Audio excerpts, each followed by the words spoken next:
Hello, Fiedelbogen here, to my fellow workers in the vineyard worldwide. Greetings.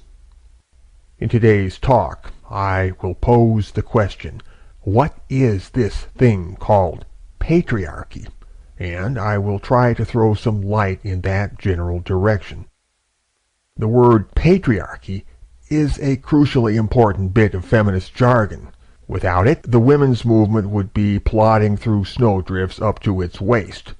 But with it, the feminist propaganda machine becomes a virtual snowplow, barreling down the interstate highway. Patriarchy is a reality model which women's movement polemicists have cobbled together in order to establish a kind of feminist privilege. The bothersome task of confronting men as distinct individuals can be largely set aside thanks to the patriarchy model, which vastly facilitates feminism's anti-male agenda and shores up feminism's ideology. If patriarchy didn't exist, it would be necessary for a feminist ideologue to invent it, and even if it did exist, it might be too small for the role assigned to it, in which case it would need some inflating. Either way, creative growth would be a requirement. Patriarchy serves as a prosecutorial device, making it easier to gather all men into a single barrel, like fish where they can be more conveniently shot. It is far easier to batch process men than to assay their guilt one individual at a time, which is a virtual impossibility in any case.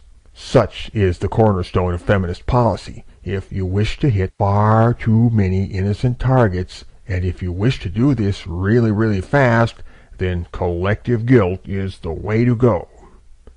Used in this manner, the patriarchy hypothesis is morally indistinguishable from kill 'em all and let God sort 'em out. And who among us, in moments of exasperation, has not been overcome by that feeling? I know I have. In the beginning, feminist ambition found its advance thwarted by common-sense objections of every sort, mostly grounded in the realm of daily life.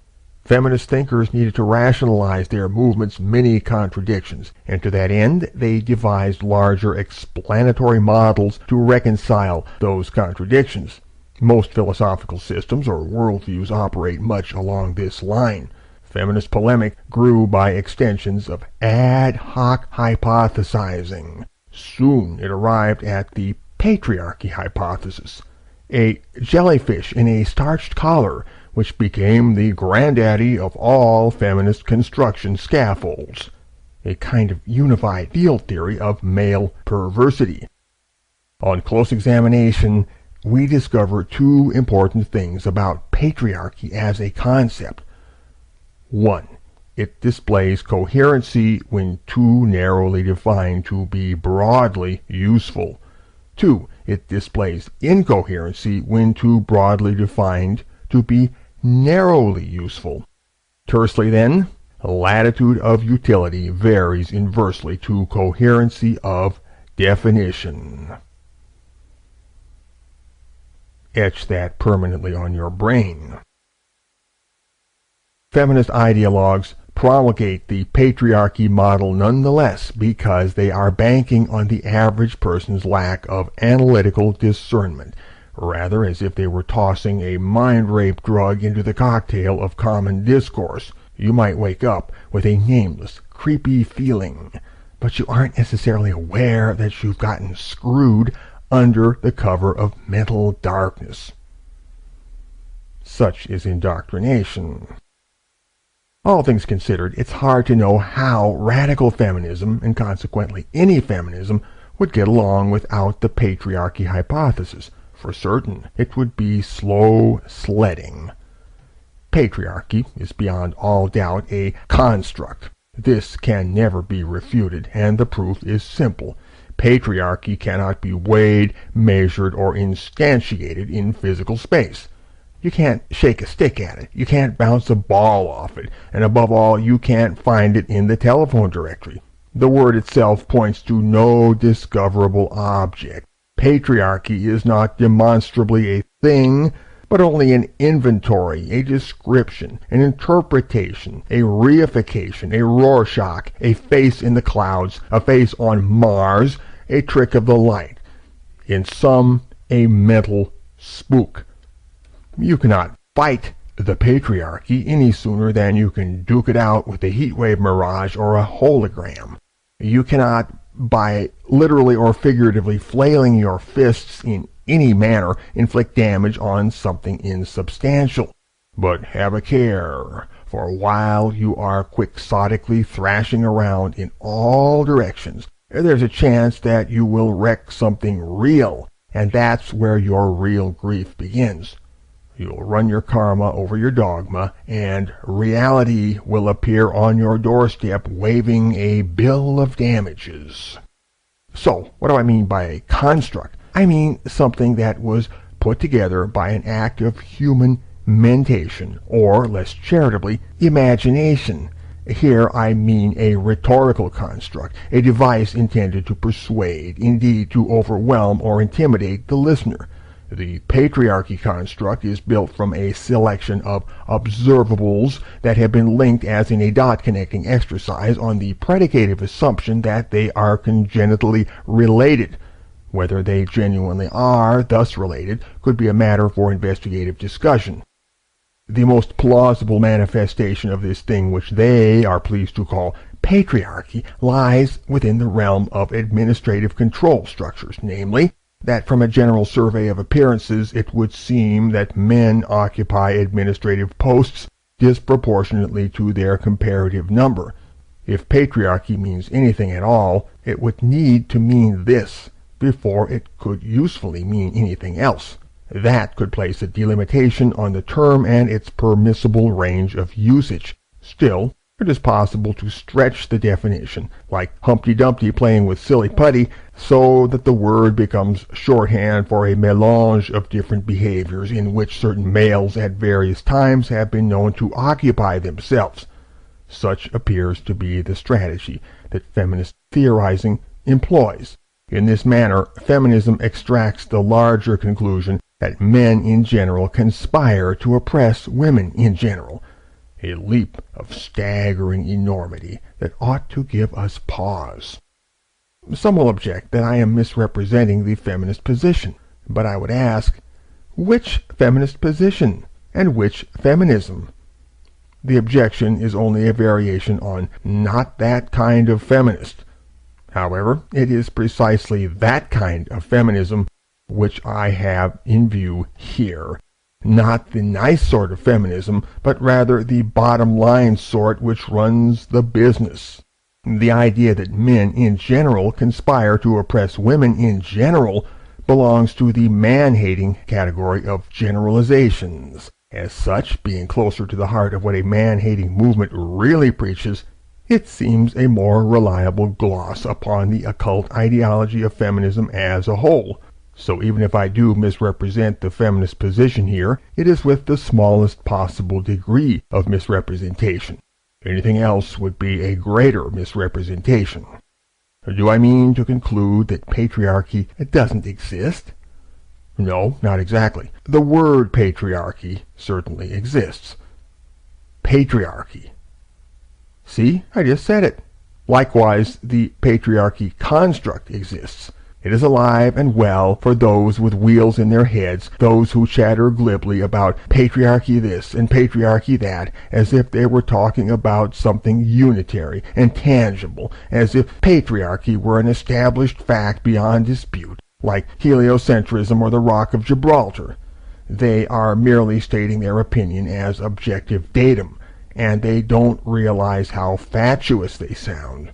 Patriarchy, supposing there genuinely is such a thing, has never been a purposefully organized political movement springing into existence at a discernible historical moment, with clearly recognized leaders, with dues-paying organizations, with membership rosters, with published philosophical tracts and tomes, with knowingly crafted agendas, with evolving pedagogic traditions, with lobbyists, with advocacy groups, with teach-ins, with seminars.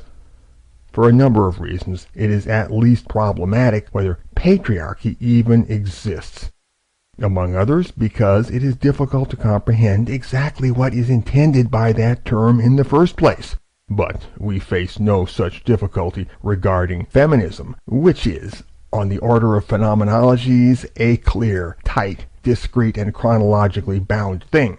We know who Simone de Beauvoir was. We know that she published her book in 1949, and we can fairly accurately trace the career of influence that it followed.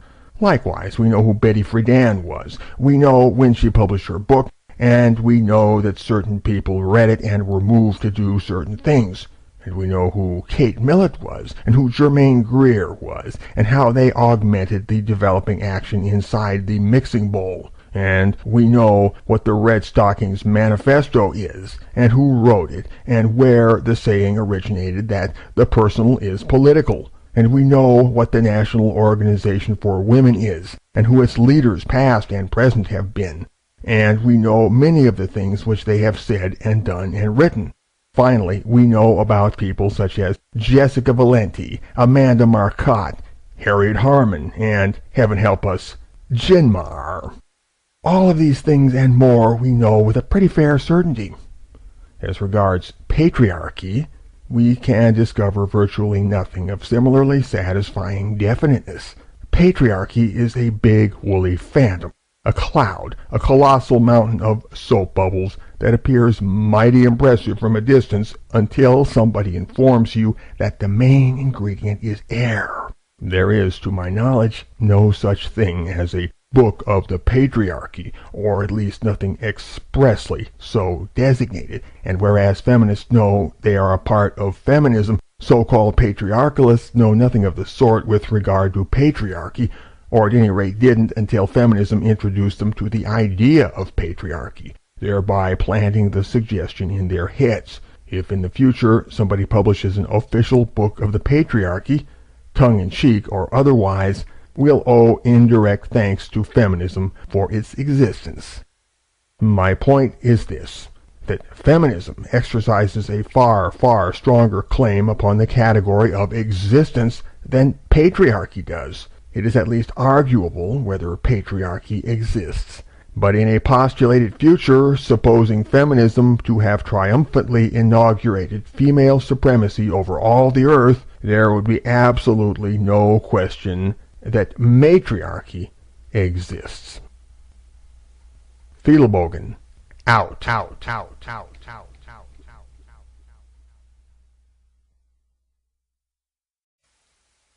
Hello, Fiedelbogen here. To my fellow workers in the vineyard, worldwide, greetings.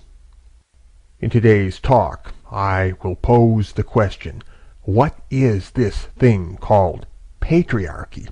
And I will try to throw some light in that general direction. The word patriarchy is a crucially important bit of feminist jargon. Without it, the women's movement would be plodding through snowdrifts up to its waist. But with it, the feminist propaganda machine becomes a virtual snowplow, barreling down the interstate highway. Patriarchy is a reality model which women's movement polemicists have cobbled together in order to establish a kind of feminist privilege. The bothersome task of confronting men as distinct individuals can be largely set aside thanks to the patriarchy model, which vastly facilitates feminism's anti-male agenda and shores up feminism's ideology. If patriarchy didn't exist, it would be necessary for a feminist ideologue to invent it, and even if it did exist, it might be too small for the role assigned to it, in which case it would need some inflating. Either way, creative growth would be a requirement. Patriarchy serves as a prosecutorial device, making it easier to gather all men into a single barrel, like fish where they can be more conveniently shot. It is far easier to batch process men than to assay their guilt one individual at a time, which is a virtual impossibility in